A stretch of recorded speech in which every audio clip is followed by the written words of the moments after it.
السلام علیکم معزز دوستو، کیسے ہیں آپ سب؟ امید ہے سب خیریت سے ہوں گے۔ آج کافی دنوں کے بعد میں دوبارہ سے حاضر ہوں دعائے حفظ جان لے کے، جسے لکھا ہے عثما مجاہد نے، اور آج میں اس کی 17th ایپیسوڈ پڑھوں گی۔ بچوں کے ساتھ تھوڑا سا مشکل ہو جاتا ہے ویکینڈ پہ کام کرنا، اور آج کافی دن کے بعد آپ کے ساتھ بات کر رہی ہوں۔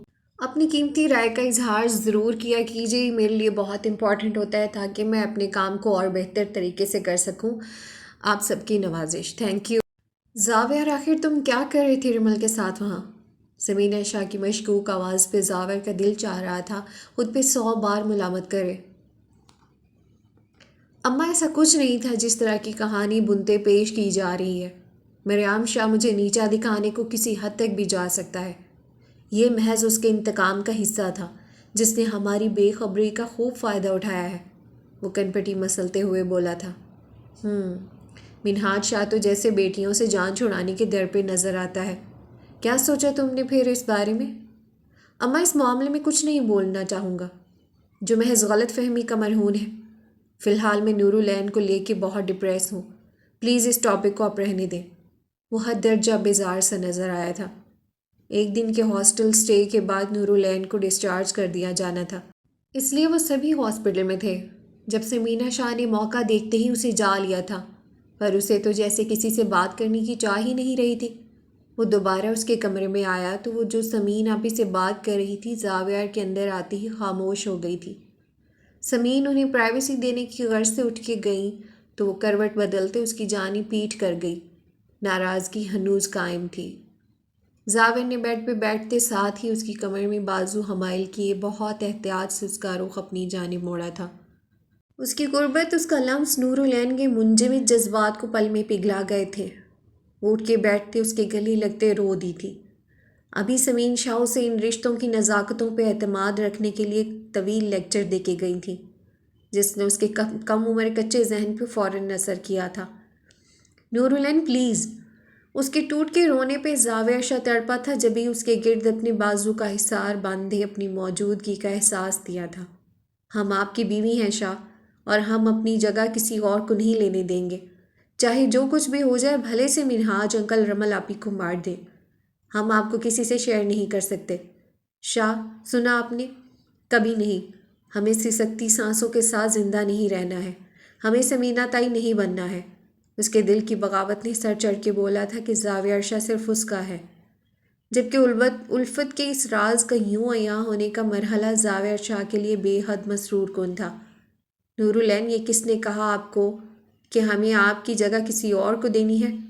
یہ سوچنا ہمارے لیے موت ہے۔ کیسے یقین دلائیں آپ کو؟ اس کا چہرہ اوپر کرتے بولا تھا۔ اس کی آنکھوں کے بے رنگ پانی سے چھلکتا عشق زاویہ شاہ کو مبہوت کر گیا تھا۔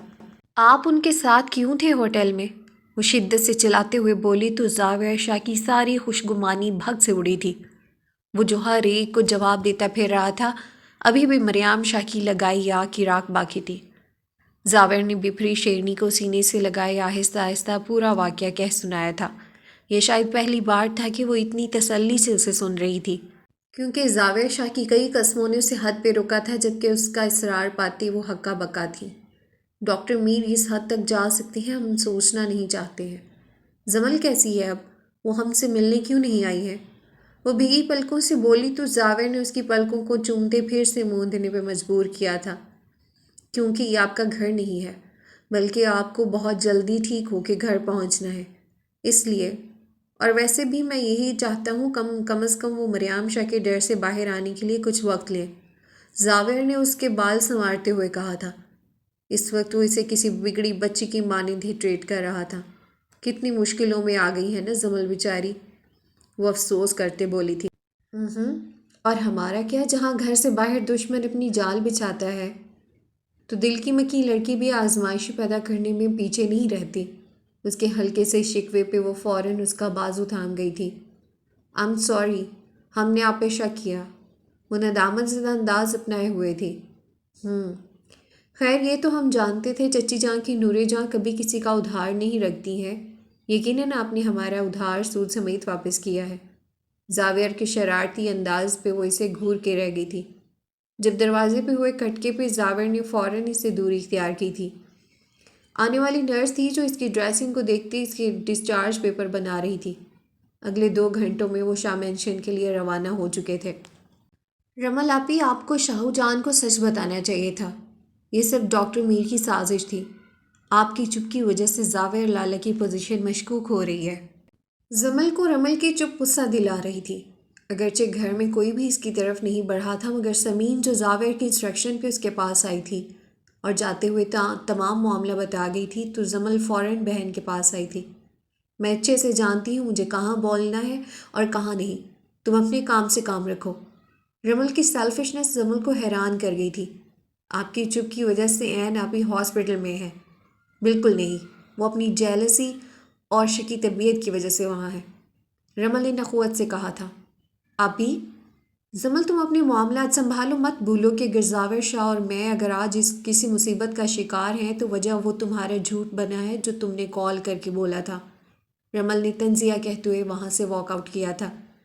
باہر آتے ہی پہلا سامنا زاویہ کے سہارے چلتی نور العین سے ہوا تھا۔ زاویہ شاہ جیسا کیئرنگ اور پروٹیکٹیو ہینڈسم شخص تو کسی کا بھی خواب ہو سکتا تھا، اور آج اگر اس خواب کی تعمیل بنا کسی تگ و دو ہو رہی تھی تو وہ تھوڑی سی سیلفش ہو رہی تھی۔ تبھی جاوید خاموشی کا چولا پہنا ہوا تھا کہ شاید زمل کی طرح اسے بھی سزا سنائی جائے۔ زاویہ سب کو اگنور کرتے ہوئے اسے روم میں لایا تھا۔ اس وقت آپ کو مکمل ریسٹ کی ضرورت ہے نیورولین۔ خدا را کسی قسم کی غلط فہمیوں کو دل میں جگہ مت دیجیے گا، اور یقین رکھیں میں کبھی آپ کے ساتھ کچھ غلط نہیں ہونے دوں گا۔ I promise. اس کے ہاتھوں کو ہاتھ تھامے نامحسوس انداز میں لبوں سے چھوتے باہر چلا گیا۔ آخر اس سب کا حل بھی تو ڈھونڈنا تھا جو وبال منہاج شاہ مچا کے گئے تھے۔ وہ سب سے پہلے زمل کے پاس آیا تھا جو اسے دیکھتے ہی اس کی جانب لپکی تھی۔ لالا، عین آپی ٹھیک تو ہے نا؟ کیا میں مل سکتی ہوں ان سے؟ وہ اس کا بازو تھامے پوچھ رہی تھی۔ جانے تم لڑکیاں اتنی غلط فہمی کے پٹارے کہاں سے لاتی ہو؟ زاویر نے ہلکے پھلکے انداز اپناتے لبوں پہ مسکراہٹ سے جائے کہا تھا۔ بہرحال جب تک باہر کے معاملات کا کوئی حتمی نتیجہ نہیں نکلتا، آپ نور العین کے ساتھ رہو گی بیٹا۔ ملنا ملانا چل ہی سکتا ہے۔ زاویر اس کے سر پہ ہاتھ رکھے اسے باہر لایا تھا۔ وہ سب جو ہاسپٹل سے لوٹ کے آئے تھے زمل کو وہاں دیکھتے پہنچے کے رہ گئے تھے۔ یہ یہاں کیا کر رہی ہے زاویر شاہ؟ کس کی اجازت سے تم اسے یہاں لائے ہو؟ ان دونوں بہنوں نے مل کے اس خاندان کو بدنامی کے سوا دیا کیا ہے آخر؟ کیوں میرے بیٹے کی جان کی دشمن بن رہی ہیں سائقہ کی بیٹیاں؟ سمینہ شاہ کا غصہ اسے دیکھتے ہوئے آیا تھا۔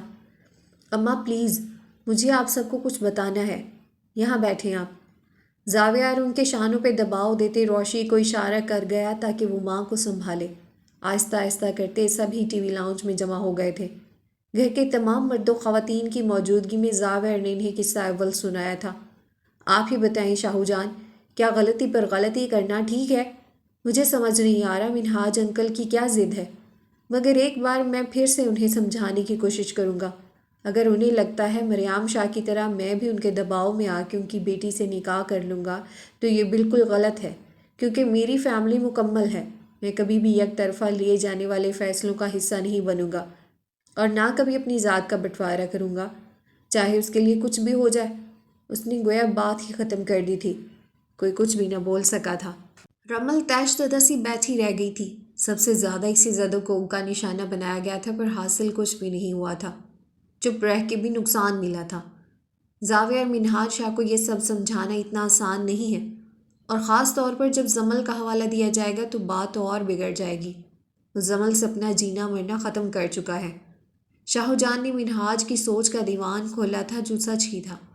تم رہنے دو زاویہ، ہم بات کر کے دیکھیں گے۔ اگر اسے اپنے بڑھاپے کا احساس نہیں تو پھر اس کے فیصلے منظور ہوں گے۔ بہرحال ہم رمل بیٹی کے رشتے کے لیے اپنے دوست کے بیٹے کا پرپوزل اپنے توسط سے دے کر منہاج شاہ کو قائل کرنے کی کوشش کریں گے۔ یہ واقعی ظلم ہوگا اگر محض ایک غلط فہمی کو بنیاد بنا کے رمل اور زاویہ کو نتھی کیا جائے گا۔ ظفر شاہ کی مصلحت پسندی کے انداز سے سبھی قائل ہوئے تھے۔ تمام معاملات خوش اسلوبی سے اس نے اپنے حق میں کیے تھے، لیکن زمل کی طرف سے جو پھانس سب کے دل میں تھی اس کا ایک ہی حل تھا، مریم شاہ سے آزادی کا مژگان۔ کہیں نہ کہیں سبھی زمل سے ہوئی ناانصافی کے مجرم تھے، جب کسی نے بھی گھر کی بیٹی کا ساتھ دینے کے بجائے تیسرے شخص پر یقین کر لیا تھا۔ زاویر کمرے میں داخل ہوا تو زمل اور نورالعین کے درمیان کسی بات پہ تکرار چل رہی تھی۔ لالا دیکھیں تو، عین آپ یہ سوپ نہیں پی رہی ہے، مومانی جان نے اتنے پیار سے بنا کے بھیجا ہے۔ زمل نے اس کے دیکھتے ہی شکایت لگائی تھی۔ زاویر نے بھرپور نظروں سے اس کا جائزہ لیا تھا، جو اتنی ٹھنڈ میں بھی یقیناً زخمی بازو کی وجہ سے ہاف سلیوز ڈریس پہنے ہوئے تھی۔ زمل آپ یہ مجھے دیں، جا کے چچی جان کو دیکھیں، شاید انہیں کسی ہیلپ کی ضرورت ہو۔ تب تک ہم چچی جان کی نورے جان کو دیکھتے ہیں۔ اور ہاں، زیادہ کسی سے بات کرنے کی ضرورت نہیں ہے بیٹا۔ ایک زو مانی مسکراہٹ اس کے لبوں پہ کھلی تھی، جبکہ نورے جان پہ دیے جانے والے لفظوں کے وزن پہ وہ دانت کچکچا کے رہ گئی تھی۔ زمل فوراً وہاں سے اٹھ کے گئی تھی۔ تو کیا چل رہا ہے چچی جان کی نورے جان؟ زمل کا چھوڑا سوپ کا باؤل لیے اس کے سامنے بیٹھا تھا۔ کیا ہمیں کوئی بتائے گا یہاں کیا چل رہا ہے؟ اس کے تپے انداز پہ زاویر گہری سانس بھر کے رہ گیا تھا۔ وہ اس کے تحفظات سے بخوبی آگاہ تھا۔ دراصل آسمان سے چاند لاپتہ ہو گیا ہے، تو سب کو شک ہے وہ زاویر شاہ کی کمرے میں آ بسا ہے۔ سو اسے ڈھونڈنے کی تگ و دو میں مصروف ہیں سب۔ انتہائی سنجیدگی سے کہتے وہ ایک لمحے تو نورالعین کو کنفیوز کر گیا تھا، پر دوسرے ہی پل اس کی آنکھوں سے ٹپکتے آنسوؤں نے زاویر شاہ کو گڑبڑانے پہ مجبور کیا تھا۔ تو آپ نے ان کی بات مان لی ہے نا؟ اس کا خوف دیکھتے زاویر نے ٹھنڈی آ بھری تھی۔ تبھی باؤل ایک سائڈ پہ رکھتے وہ اس کے قریب ہوتے اپنے پاس کر گیا تھا۔ کب اعتبار کرنا سیکھیں گی آپ نورالعین؟ زاویر شاہ نے انگشت شہادت سے اس کی ٹھوڑی اٹھائے اس کا چہرہ اپنے سامنے کرتے ہوئے پوچھا تھا۔ اعتبار ہی تو کیا ہے، تبھی تو پچھتا رہے ہیں۔ وہ منہ بسورتے بولی تھی۔ سچ میں پچھتا رہے ہیں؟ خیر، جیسا اعتماد آپ کر رہی ہیں وہ تو نظر آ ہی رہا ہے۔ زاویر نے طنزیہ اور دکھ بھری نظر اس کے ہاتھوں پہ ڈالی تو وہ شرمندہ سی رخ موڑ گئی تھی۔ واقعی اس کا قدم انتہائی شدت پسند تھا۔ سوری۔ اس نے دونوں ہاتھوں سے کانوں کو چھونے کی کوشش کرتے کہا۔ زاویر کو خوشگوار حیرت نے گھیرا تھا۔ یہ الفاظ شاید واقعی معنی رکھتے تھے اس کے لیے۔ تو اس سوپ سے کیا ناراضگی چل رہی ہے آپ کی؟ زاویر نے بول ہاتھ میں لیتے اس میں سپون گھمایا تھا۔ اس کے ارادوں کی آگاہی پاتے نورالعین نے چہرے کے کئی زاویے بنائے تھے، پر وہ اس کے 100 بار نہ کرنے کے باوجود بھی اسے سو پلا چکا تھا۔ شاہ مینشن میں پھیلی افسردگی کی فضا اس وقت چھٹنے لگی تھی، جب شاہو جان نے سائقہ شاہ اور عمل کو اپنے ساتھ شاہ پیلس لے جا کے سارے معاملات خود سلجھانے کا فیصلہ سنایا تھا۔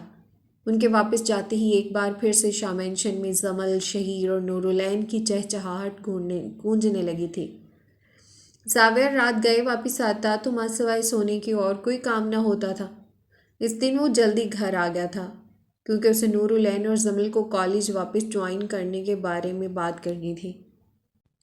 لالا، ہمیں ڈر لگتا ہے، اگر ڈاکٹر میر پھر سے وہاں آ گئے تو؟ زمل کے خدشات وہ پہلے سے ہی جانتا تھا۔ اس سب کا انتظام کر لیا ہے میں نے، اس کے باپ کو پیغام بھجوا چکا ہوں میں۔ وہ اپنے بیٹے کی باغیں سنبھال لے گا اور خلا کا نوٹس بھی بھجوا دیا ہے اسے۔ اگر وہ سیدھے سباؤ نہیں مانے گا تو اور راستے ہیں اسے راہ راست پہ لانے کے لیے۔ زاویر کے عزم جتاتے انداز پہ شاہ نواز بھی ہنکارہ بھر کے رہ گئے تھے۔ کھانا کھاتے ہی سب اپنے اپنے کمروں میں چلے گئے تھے، جبکہ وہ ان دونوں کو جلد از جلد کالج جوائن کرنے کا حکم بھی دے چکا تھا تقریباً۔ نورالعین، کیا سوچ رہی ہیں آپ؟ کمرے میں چھائی خاموشی نے اسے اکتاہٹ میں مبتلا کیا تو وہ اس کے ہاتھوں کی لکیروں سے کھیلنے لگا تھا۔ وہ اسے جتنا ریلیکس فیل کروا رہا تھا، ان دونوں کے درمیان حائل انا اور ضد کے دھندلکے چھٹ رہے تھے۔ کچھ خاص نہیں، کالج جوائن کرنا ہے ہمیں پھر سے۔ تو کیا زمل بھی کل سے جائیں گی؟ نورالعین اسے کہہ نہیں سکی تھی کہ اس کے دل و دماغ میں صرف اسی کی بات چل رہی تھی، اس لیے خود ساختہ سوچوں کا ذائچہ دیا تھا۔ میرا نہیں خیال کہ مریم شاہ اپنی شکست پہ چپ بیٹھے گا، اس لیے فی الحال زمل کا گھر رہنا ضروری ہے، اور آپ بھی ابھی کہیں نہیں جا رہی ہیں جب تک یہ بینڈیج نہیں اتر جاتی۔ زاویر نے پیار سے کہتے اس کے رخسار سے ہلائے تو وہ اس کے ہاتھوں میں دبے اپنے ہاتھوں کو دیکھنے لگی تھی۔ کمرے میں ایک بار پھر سے خاموشیوں نے بسیرا کیا تھا۔ نورالعین، کمرے میں چھائی زمانی خاموشی کے تقاضوں سے گھبراتے زاویار نے اسے پکارا تو وہ چونکی تھی۔ وہ اسے سوالیہ نگاہوں سے دیکھنے لگی تھی، جبکہ زاویر نے درمیان میں حائل فاصلہ لمحوں میں سمیٹتے اسے گلے لگایا تو نورالعین اس کی قربت سے گھبرا اٹھی تھی۔ میں بہت ڈر گیا تھا نورالعین، جب سمین آپی نے بتایا کہ آپ نے خود کو نقصان پہنچایا ہے۔ پرامس کریں لاکھ بدگمانیاں اور بہکاوے آئیں پر خود کو تکلیف میں مبتلا نہیں کریں گی آپ۔ پرامس کریں کہ آئندہ ایسا کبھی نہیں ہوگا۔ آخر کار اس کے صبر کی تنابیں ٹوٹی تھیں۔ وہ اس وقت معصوم بچے کی طرح لگ رہا تھا۔ کچھ اہم کھونے کے ڈر نے اسے ستایا ہوا تھا۔ کبھی نہیں ہوگا، آئی پرامس۔ وہ خود بھی دل برداشتہ تھی اپنی حرکت پہ، پشیمان سی بولی۔ لیکن آپ رمل، آپ کیوں ان باتوں کو طول دے رہی ہیں جن کا کوئی وجود نہیں ہے؟ بیڈ مینرز ہے نا یہ، کہ جو لوگ ہمارے بیچ کوئی وجود نہیں رکھتے ہیں ہم ان کی باتیں کر کے اپنی رات ضائع کر رہے ہیں۔ زاویہ نے اسے ہلکے سے ڈپٹا تو وہ منہ پھلا گئی، جبکہ زاویہ شاہ اس کی حرکت پہ فریفتہ ہوتے پل میں بہکا تھا اور اس کے بالوں سے کھیلتے اس کے کانوں کے پاس جھکا تھا۔ وہ جس دن وصلے شب بن سور کے پاس بیٹھے ہیں، بلائیں لیتے لیتے تھک گئی ہیں انگلیاں میری۔ وہ کہتے ہیں میں ہوں تلخ گو بوسہ نہ مانگو تم، نہ شیریں ہے دہن میرا نہ میٹھی ہے زباں میری۔ محبت بھری آواز جو ہی اس کے کانوں کے پردوں سے ٹکرائی تو قلب و روح کی دیواروں پہ جمی میل یکایک اترنے لگی تھی۔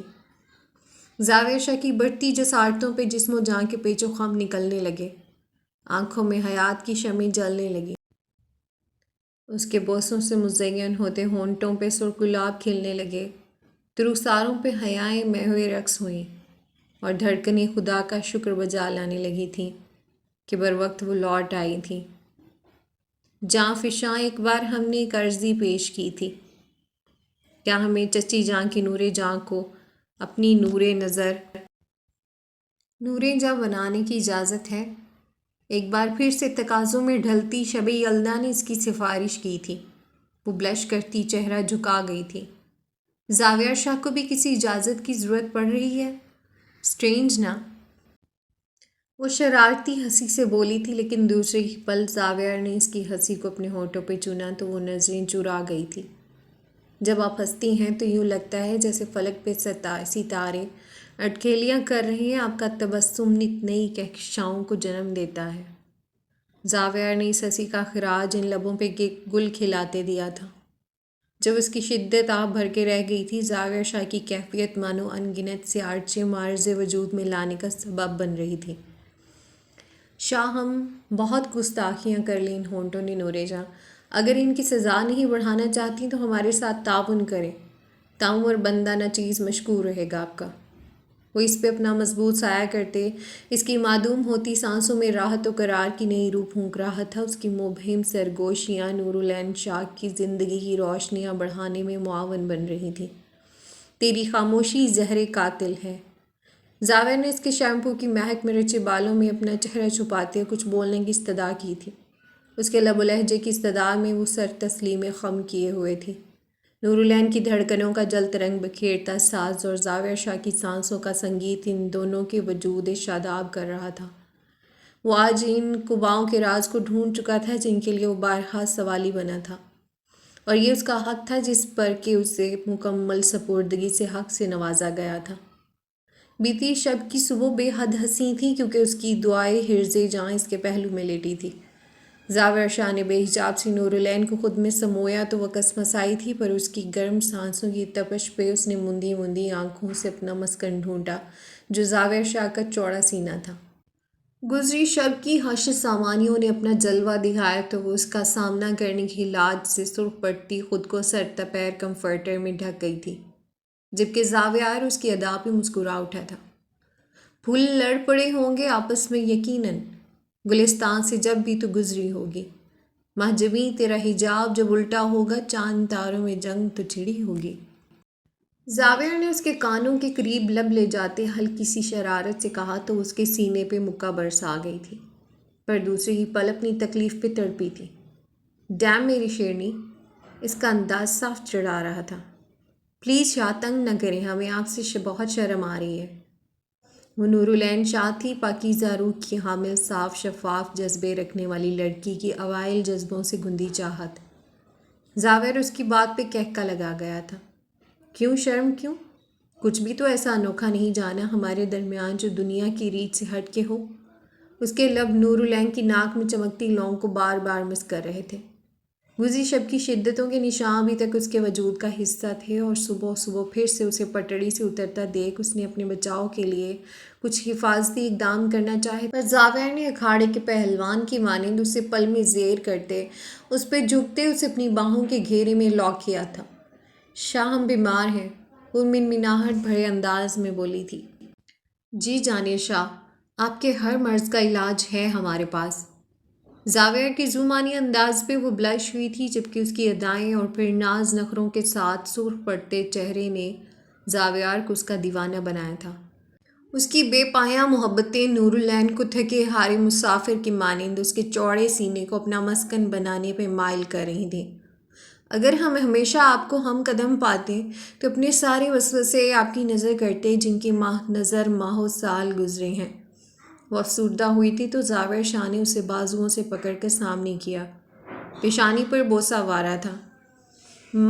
ماں پریوش، جب پرستش کرنے والے اتنے کامل ہوں تو یقیناً میرا حقیقی اور سچا رب بھی محبت سے ضرور سرشار ہوتا ہوگا۔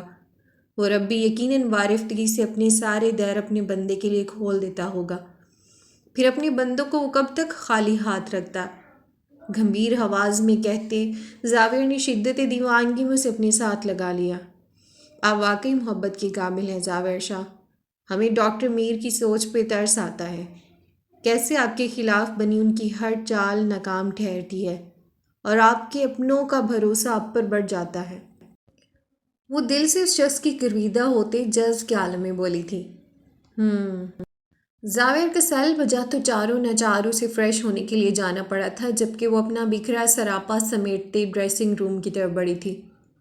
زاویہ کے ریڈی ہونے تک وہ فریش ہو چکی تھی۔ وہ بیڈ پہ بیٹھی اپنے بال سلجھا رہی تھی جب زاویہ ہاتھوں میں کچھ لیے اس کے سامنے آ رکا تھا۔ نور العین نے سوالیہ نظروں سے اسے دیکھا تھا۔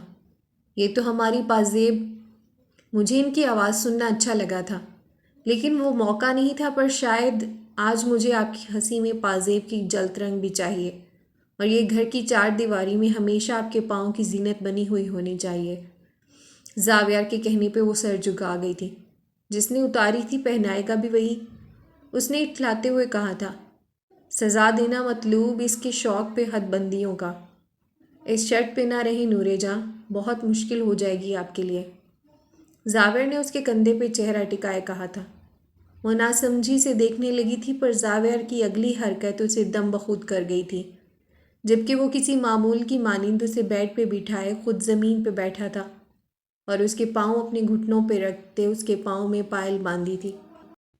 زمل کے جانے کے بعد وہ زخمی شیر بنا ہوا تھا۔ اس کا بس نہیں چل رہا تھا، کیسے بھی کر کے وہ زمل کو اپنے سامنے لے آئے۔ جب عدالت کی طرف سے ملے نوٹس پہ وہ بلبلا اٹھا تھا۔ نہیں زاویہ شاہ، اتنی آسانی سے نہیں۔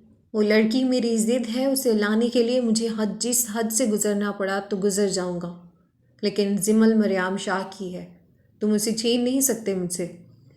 وہ ایک ڈاکٹر تھا جو لوگوں کی زندگیاں بچاتا تھا اور خود کو بری لت میں مبتلا کیے ہوئے تھا۔ ڈاکٹر میر، یہ کیا کر رہے ہیں آپ؟ شو ابھی شروع ہونے لگا ہے، اور اس سے پہلے آپ ڈرنک کر رہے ہیں، کیسے ریمپ کیری کریں گے آپ؟ آج کے فیشن شو کی مینیجر اسے ڈریسنگ روم میں بے سود دیکھ کر گھبرا اٹھی تھی۔ انٹرنیشنل لیول پہ آرگنائزڈ فیشن شو پہ یقیناً اس کی حرکت قابل گرفت تھی۔ میں کہیں نہیں جا رہا ہوں، وہ خود آئے گی میرے پاس۔ سنا تم نے؟ اسے مریم شاہ کے پاس سر کے بل چل کے آنا ہوگا۔ مینیجر کے سوال کا بالکل بے ڈھنگا جواب اسے گڑبڑا گیا تھا۔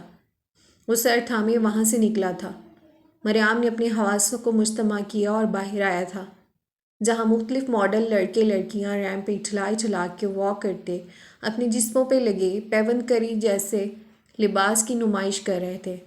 پہلی رو میں بیٹھا مینیجر اسے دیکھتے فوراً اپنی جگہ سے اٹھ کھڑا ہوا تھا، جبکہ وہ لڑکھڑاتے ہوئے ریمپ پہ چل رہا تھا۔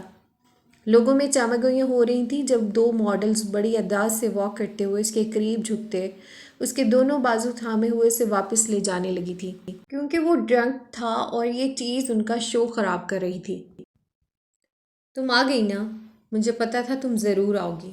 اس نے ایک ماڈل کو دھکا دیتے دوسری کو اپنی بازو میں جکڑا تھا۔ وہ حرام زادہ، وہ میرے باپ کا بیٹا ہے، تمہارا بھائی ہے نا، کچھ بھی نہیں کر سکا وہ، اور تم میرے پاس آ گئی کیونکہ تمہیں میرے پاس ہی آنا تھا۔ وہ سامنے ٹھہری لڑکی کو اپنی گرفت میں لیتے اس پہ جھکنے لگا تھا جب اس کی اٹینشنز سمجھتے ہوئے اسے تھپڑ مار گئی تھی۔ مریم شاہ پل میں لڑکھڑایا تھا۔ وہاں موجود کئی میڈیا پرسنز نے دھڑا دھڑ فوٹوز لیتے ایک ہیڈ لائن بنائی تھی جو ٹی وی پہ چل رہی تھی۔ سیکیورٹی کے حلقے میں گھرا لڑکھڑاتا گرتا پڑتا شخص جسے دنیا ڈاکٹر میر کے نام سے جانتی تھی اور مسیحائی کے در کو چھوڑ کے چکا چوند روشنیوں کی دنیا میں آیا تھا، وہاں سے بھی بے آبرو ہو کے نکالا گیا تھا۔ اگلے دن جب وہ حواسوں میں لوٹا تو پہلی کال زمان شاہ کی آئی تھی جو اسے لان تان کر رہے تھے کہ وہ کوئی کام ڈھنگ سے نہیں کر سکتا، وہ کام بھی جو اس نے اپنی مرضی سے چنا تھا۔ ہمیشہ زاویہ شاہ کے خلاف چالیں بننے والا شخص خود اپنی ہی جال میں بری طرح جکڑا گیا تھا۔ میڈیا والے طرح طرح کی باتیں کرتے اس کی عزت اچھال رہے تھے۔ جب زمل اور پھر زاویہ شاہ کے بھیجے خلا کے نوٹس کو انہوں نے مریم شاہ کے ذہنی حالت سے جوڑتے اس رشتے کی سچائیاں بیان کیں، وہ کھول اٹھا تھا۔ اب اس کے سوا کوئی چارہ نہ تھا کہ وہ زاویہ شاہ یا اپنی جان لے لیتا۔ نورالعین کے بازو میں کچھ بہتری تھی، سٹیچز نکالنے کے بعد بھی ڈریسنگ جاری تھی، جبکہ ایگزامز کو لے کے اس کی ٹینشنز کو دیکھتے ہوئے زاویہ نے اسے کالج پھر سے جانے کی پرمیشن دے دی تھی اور ساتھ میں زمل بھی جانے لگی تھی۔ اس وقت وہ آفس میں بیٹھا مسلسل اسی کے بارے میں سوچ رہا تھا جس کا احساس دل میں عجیب سرور جگا رہا تھا، اور اس کا وجود تو کسی خوبصورت منظر کے پس منظر میں بجتی ہوئی دل فریب دھن جیسا تھا، جس کی موجودگی میں اس کا احساس کم ہی ہوتا، مگر جیسے ہی وہ دھن سماعت کے پردے سے معدوم ہو جائے تو منظر کی تمام تر دلکشی کھو جاتی ہے۔ کچھ ایسا ہی معاملہ اس کے ساتھ درپیش تھا۔ اپنے دیوانے پن پہ وہ ہنسا تھا اور موبائل اٹھائے اس کی تصویر کو دیکھا جو روشانی اور مہیر شاہ کے ولیمے کے فنکشن پہ لی تھی۔ سنو اے پیاری لڑکی، آپ جانتی ہیں کہ مجھے کتنی عزیز ہیں۔ اگر مجھے میرا سونا رب العزت میری ایک نیکی کے بدلے مجھے یہ اختیار دیں کہ اپنی اس مقبول نیکی کے بدلے جو مانگو گے وہ ہمیشہ کے لیے مل جائے گا، تو میں وقت ضائع کیے بغیر دنیا اور آخرت میں آپ کا صرف اور صرف آپ کا ساتھ مانگوں گا۔ ابھی وہ کلاس سے نکلی تھی جب اس کا سیل بج اٹھا تھا۔ شاہ من کے نام سے آیا پیغام پڑھتے ہوئے اس کے لبوں پہ مسکراہٹ نے ڈیرا جمایا تھا۔ تبھی سیل نے رنگ کیا تو اسے تنگ کرنے کے ارادے سے اس کی کال اگنور کرتے ہوئے ڈپارٹمنٹل کیفے کی طرف بڑھی تھی۔ ابھی اس نے سیٹ سنبھالی تھی جب سیل پھر سے بجنا شروع ہوا تھا۔ وہ خود سے باتیں کرتے مسکرائی تھی، اسی وقت کوئی اس کے سامنے آ کے بیٹھا تو بے طرح سے چونکی تھی۔ کیسی ہیں ڈیئر بھابی جان؟ سامنے بیٹھا سوٹیڈ بوٹیڈ شخص آج حوالہ بدل کے بات کرتے ہوئے نورالعین کو بے حد زہر لگا تھا، شاید اس لیے کہ اس نے جو کچھ زمل کے ساتھ کیا تھا وہ بھلائی جانے والا نہیں تھا، اور جس طرح سے وہ زاویہ شاہ کو نیچا دکھانے کی تگدوں میں رہتا تھا نورالعین کے لیے وہ بھی قابل گرفت تھا۔ آپ ہمارے پاس کیوں آئے ہیں؟ وہ پرانی جون میں لوٹتی بولی تھی۔ اس وقت وہ شاہ خاندان کی نڈر شیرنی ہی لگ رہی تھی۔ کچھ اہم تھا جو بتانا تھا، یا ایسا کہہ لیں صرف آپ کو ہی بتانا ضروری تھا، کیونکہ زاویہ شاہ کو ہمارے بڑے بھائی صاحب کو خدا نخواستہ کچھ بھی ہوا تو سب سے زیادہ افیکٹ آپ ہی ہوں گی، رائٹ؟ بڑے انداز میں کہتے مریم شاہ نے بڑی بے تکلفی سے اس کی کولڈ ڈرنک اٹھائے لبوں سے لگائی تھی۔ نورالعین کا دل چاہ رہا تھا وہی گلاس اس پہ الٹتے۔ ہمیں نہ تو آپ سے کوئی بات کرنی ہے نہ ہی کوئی بات سننی ہے، یہ بزدلوں والی دھمکیاں کسی اور کو جا کے دیں۔ وہ کھڑی ہونے لگی تھی جب مریم نے ٹیبل پہ دھرا اپنا ہاتھ ہلکا سا بچایا تھا۔ سننی تو ضرور ہوگی آپ کو میری بات مسز زاویہ شاہ، ایسا نہ ہو کہیں اپنے شوہر کے گناہوں کا کفارہ آپ کو ادا کرنا پڑے۔ اگر تو ان کی زندگی چاہتی ہیں آپ اور بھری جوانی میں بیوگی کی چادر اوڑھنا نہیں چاہتی ہیں تو میری بات تسلی سے سنیں۔ وہ اسے صاف دھمکاتے انداز میں بولا تھا۔ لائک سیریسلی مریم شاہ، آپ ہمیں زاویہ شاہ کا نام لے کے تھریٹ دے رہے ہیں؟ او واو! لیکن یہاں ہم آپ کو ایک بات ضروری کہنا چاہیں گے، زاویہ شاہ کو سمجھنے کے لیے آپ کا ان سے الجھنا ضروری ہے، سو بزد خیر آپ ان سے الجھ کے دیکھیں۔ وہ شاہ پیلس کی چھوٹی شہزادی تھی، بھلا زاویہ شاہ کا نام لے کے وہ اسے بلیک میل کیسے کر سکتا تھا؟ میری دھمکی کو محض دھمکی مت سمجھیے گا بھابی جان، بھلے سے یہ پیغام میرے سو کالڈ بھائی تک بھی پہنچا دیں، پرومو ٹرائل تو آپ لوگ دیکھ ہی چکے ہیں۔ ہاتھ میں پکڑا گلاس ٹیبل پہ رکھتے وہ اس سے پہلے وہاں سے چلا گیا تھا جبکہ وہ دانت پیس کے رہ گئی تھی۔ نورالعین سے ہوتے ہوئے وہ زمل تک آیا تھا، جو زاویہ کی کال پہ باہر جا رہی تھی۔ راستے میں اسے حائل دیکھ سہمی تھی۔